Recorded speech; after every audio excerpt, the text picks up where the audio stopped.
నమస్తే, welcome to BCN news. నా పేరు మానస. ముందుగా ముఖ్యాంశాలు. రాష్ట్ర ప్రభుత్వం పారిశ్రామిక అభివృద్ధి, ఉపాధి అవకాశాలపై ప్రత్యేక దృష్టి పెట్టిందని వెల్లడించిన మంత్రి పార్థసారథి.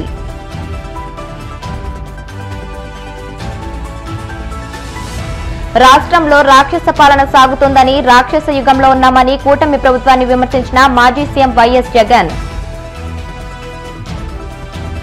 భీమవరం పట్టణంలో ప్రజలకు సేవలు అందిస్తున్న ప్రభుత్వ విభాగాలను పరిశీలించిన రాష్ట్ర పర్యాటక, గృహ నిర్మాణ శాఖల ముఖ్య కార్యదర్శి Ajay Jain. Tiny toon town ఆధ్వర్యంలో భీమవరం కాస్మోపాలిటన్ క్లబ్ లో నిర్వహించిన కిడ్స్ కార్నివల్ ను సందర్శించిన జిల్లా collector Chadalavada Nagarani. AP cabinet meeting అనంతరం మంత్రి పార్థసారథి మీడియాతో మాట్లాడారు. కేబినెట్ లో తీసుకున్న పలు నిర్ణయాల గురించి వివరించారు. రాష్ట్రంలో పారిశ్రామిక అభివృద్ధి, ఉపాధి అవకాశాలపై ప్రభుత్వం ప్రత్యేక దృష్టి పెట్టిందని చెప్పారు. ఊహాజనిత హామీలు లేకుండా ముందుకు వెళ్తున్నామని తెలిపారు. ఆర్సిలర్మిట్టల్ నిస్సర్ ఇండియా లిమిటెడ్ స్టీల్ ఉత్పత్తి ప్రతిపాదనకు కేబినెట్ ఆమోదం తెలిపిందన్నారు. క్యాపిటివ్ పోర్ట్ కావాలని నిస్సర్ ఇండియా లిమిటెడ్ కోరిందన్నారు. స్టీల్ ప్లాంట్ వలన ఉద్యోగ అవకాశాలు ఎక్కువగా వస్తాయన్నారు. టెంపుల్ టూరిజం డెవలప్ చేయడానికి ప్రభుత్వం ముందుకు వెళ్తుందన్నారు. బార్ లైసెన్సులు 25 లక్షలకు తగ్గిస్తూ ప్రభుత్వం నిర్ణయం తీసుకుందని మంత్రి పార్థసారథి తెలియజేశారు. అనంతపూర్ పారిశ్రామికంగా, ఎనర్జీ రంగంలో, అదేవిధంగా మ్యానుఫ్యాక్చరింగ్ రంగంలో కూడా ప్రముఖ పాత్ర వహించబోతా ఉంది. మరి ప్రభుత్వం కూడా అక్కడ కావాల్సిన అన్ని వసతులు, ఏ ఇండస్ట్రియలిస్ట్ ఈ రాష్ట్రానికి వచ్చినా కూడా వారికి కావాల్సిన చట్టపరిధిలో రూల్స్కి లోబడి వారికి కావాల్సినవన్నీ కూడా ఎటువంటి ఆలస్యం లేకోకుండా మరి అలాట్మెంట్ చేయాలని చెప్పేసి ఈరోజు కేబినెట్లో కూడా చర్చించడం జరిగిందని చెప్పేసి మనం చేస్తాను. అదేవిధంగా tourism department, Bengal ultimate resorts LLP 5 star resorts 150 కోట్ల పెట్టుబడితో 350 మందికి, శవంతి hotels and resorts private limited 3 star and 5 star hotels తిరుపతిలో 327 కోట్ల పెట్టుబడితో 570 మంది ఉపాధి అవకాశాలు. అదేవిధంగా వరుణ్ హాస్పిటాలిటీ ప్రైవేట్ లిమిటెడ్ విశాఖపట్నంకి 5 star hotel and IT space 899 కోట్ల పెట్టుబడితో 1300 మందికి ఉపాధి అవకాశాలు. ఈ టూరిజం వాళ్ళు రిక్వెస్ట్ చేసిన మేరకు వీళ్ళకి ఈ SC/ST రీయింబర్స్మెంట్ 15 సంవత్సరాలు 12 సంవత్సరాల్లో రీయింబర్స్మెంట్ స్కీమ్ను కూడా అలాట్ చేయడం జరిగింది. ఈ మిగతావన్నీ కూడా ఏదైతే టూరిజం పాలసీ ఉందో, మన government of AP tourism policy, దానికి లోబడి అవన్నీ కూడా ఈ ప్రాజెక్ట్స్కి ఇంప్లిమెంట్ అవుతాయని చెప్పేసి మనం చేస్తాము. అదేవిధంగా Daikin air conditioning India private limited air conditioners and components manufacturing CCTలో ఆల్రెడీ ఒక యూనిట్ ఉంది. అక్కడ ఇంకా ఫర్దర్ ఎక్స్పాన్షన్ కోసం 2475 కోట్ల రూపాయల పెట్టుబడితో 5150 మందికి మరి ఉపాధి అవకాశాలు లభించే కార్యక్రమం అని చెప్పేసి మనం చేస్తాను. అదేవిధంగా Sensorium photonics India private limited infrared modules packaging, contact image sensors ఇవన్నీ కూడా మ్యానుఫ్యాక్చరింగ్ చేయడానికి 1057 కోట్ల రూపాయలతో 622 మందికి ఉపాధి అవకాశాలు కల్పించే కార్యక్రమం చేయబోతున్నామని చెప్పేసి మంత్రిమండలికి వచ్చిన ప్రతిపాదనల్ని ఆమోదించడం జరిగిందని చెప్పేసి మనం చేస్తాను. అదేవిధంగా భోగాపురం గ్రీన్ఫీల్డ్ అంతర్జాతీయ విమానాశ్రయం అభివృద్ధికై GVIL 500 ఎకరాల భూమిని పునరుద్ధరించాలని చేసిన అభ్యర్థనకు మంత్రుల బృందం అంగీకారం తెలుపుతూ చేసిన సిఫార్సును రాష్ట్ర మంత్రిమండలి ఆమోదం తెలిపింది. ఇది మనందరికీ తెలిసిందే. విశాఖపట్నం రాబోయే రోజుల్లో భారతదేశ చిత్రపటంలోనే ఒక ప్రముఖ నగరంగా, ఒక వాణిజ్య నగరంగా, మరి అన్ని దేశంలోని ఇతర నగరాలతో, కలకత్తా, బాంబే వాటితో పోటీ పడే విధంగా అభివృద్ధి చేయాలని IT సెక్టర్ని, ఇండస్ట్రీస్ని చాలా పెద్ద ఎత్తున ఈ ప్రభుత్వం విశాఖపట్నంలో ప్రోత్సహిస్తూ ఉంది.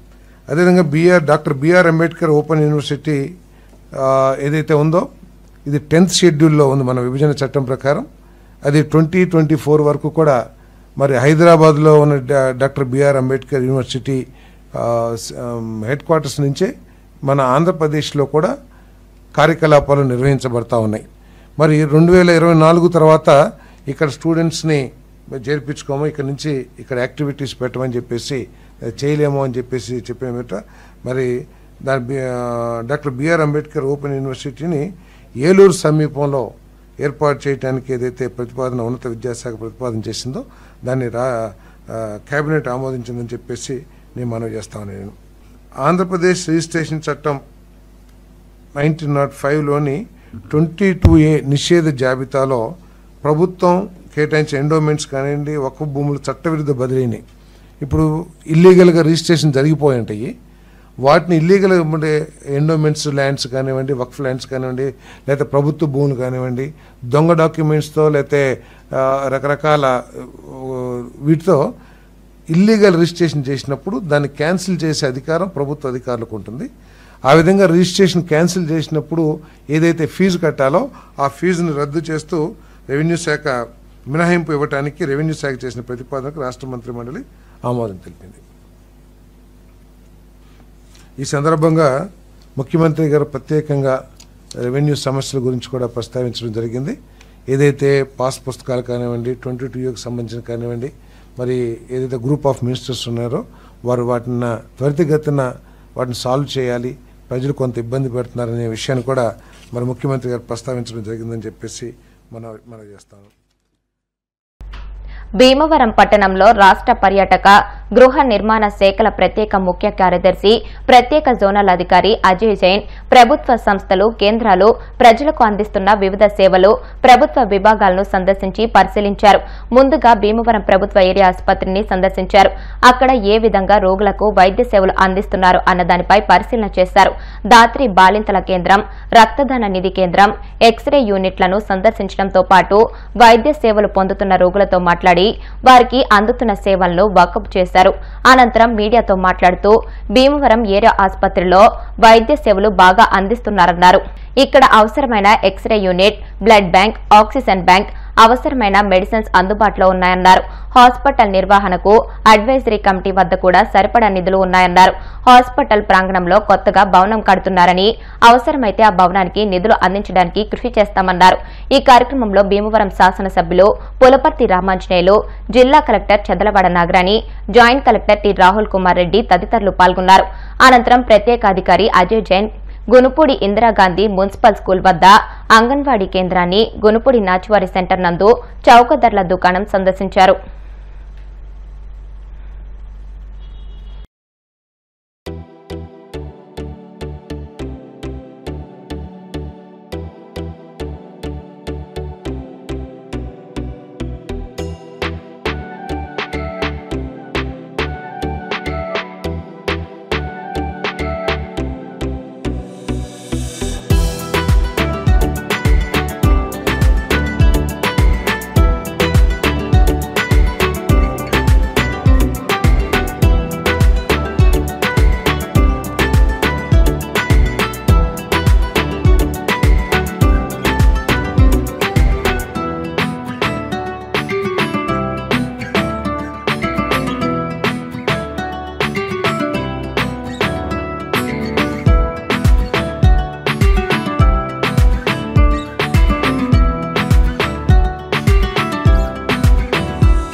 స్థాయిలో ఏ విధంగా ప్రభుత్వం పథకాలు పని చేస్తున్న ఉద్దేశంతో సీనియర్ ఆఫీసర్స్కి 2-3 జిల్లాకి ఒక సీనియర్ జోనల్ ఆఫీసర్ అపాయింట్ చేయడం జరిగింది.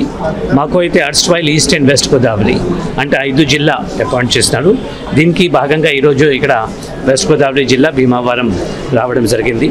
ముఖ్య ఉద్దేశం ఏమంటే మనకు ఫీల్డ్ లెవెల్లో హాస్పిటల్ అయితేనేమి, స్కూల్స్ అయితేనేమి, హాస్టల్స్ అయితేనేమి, అంగన్వాడీ సెంటర్స్ అయితేనేమి, ఫేర్ ప్రైస్ షాప్స్ అయితేనేమి, ప్యాడీ ప్రొక్యూర్మెంట్ సెంటర్స్ అయితేనేమి, ఆర్ఎస్కే అయితేనేమి, ఫార్మర్స్ ఫీల్డ్స్ అయితేనేమి అక్కడ ఏ విధంగా పనిచేస్తున్నాయి, ఏమైనా సమస్యలు ఉన్నాయా, ఎంప్లాయీస్ వాళ్ళు విధులు సక్రమంగా చేస్తున్నారా లేదా ఉద్దేశంతో ఈరోజు ఇక్కడ రావడం జరిగింది. ఈ హాస్పిటల్ ఈరోజు ఇది అయిన తర్వాత మిగతా కార్యక్రమం కూడా మనం చూస్తాము. ఇది హాస్పిటల్ అయితే మనకు భీమవరం ఏరియా హాస్పిటల్ చాలా బాగా పని చేస్తూ ఉంది. ముఖ్యంగా ఇక్కడ చూస్తే అన్ని ఎక్విప్మెంట్స్ కూడా ఎక్స్రే అయితేనేమి, అల్ట్రాసౌండ్, ఓటీస్ దాదాపు డైలీ ఆల్మోస్ట్ 5-6 సర్జరీస్ కూడా చేస్తున్నారు, సిజేరియన్ చేస్తున్నారు. అన్నీ కూడా బ్లడ్ బ్యాంక్స్ కానీ బెస్ట్ పార్ట్ ఏమంటే అన్ని పోస్ట్ ఆల్మోస్ట్ ఆమె ఫిల్డప్ ఉన్నాయి. అందరూ ఎంప్లాయీస్ కూడా సక్రమంగా చేస్తున్నారు. పేషెంట్స్ కూడా ఇంటరాక్ట్ చేస్తే వాళ్ళు కూడా చాలా సంతోషంగా ఉన్నారు. మెడిసిన్స్కి ఎటువంటి ప్రాబ్లం లేదు, ఆక్సిజన్కి ప్రాబ్లం లేదు, ఎక్విప్మెంట్కి ప్రాబ్లం లేదు. హాస్పిటల్ అడ్వైజరీ కమిటీ దగ్గర కూడా సఫిషియెంట్ ఫండ్స్ ఉన్నాయి. జిల్లా అడ్మినిస్ట్రేషన్ అయితేనేమి, గౌరవ ఎమ్మెల్యే అయితేనేమి అందరూ కూడా సక్రమంగా చూస్తున్నారు. హాస్పిటల్ సూపరింటెండెంట్ స్టాఫ్ కూడా చాలా బాగా పనిచేస్తున్నారు. వన్ థింగ్ ఈజ్ ఒకటి పక్కన కొత్త బిల్డింగ్ కన్స్ట్రక్షన్ జరుగుతూ ఉంది. దీనికి ఏమైనా డిలేస్ కానీ ఏమైనా ఫండ్స్ ప్రాబ్లం ఉంటే అది రాష్ట్ర ప్రభుత్వం దృష్టికి తీసుకువెళ్ళి అది కూడా వెంటనే ఎక్స్పెడిట్ చేయడానికి మా విధంగా ప్రయత్నం చేస్తాం.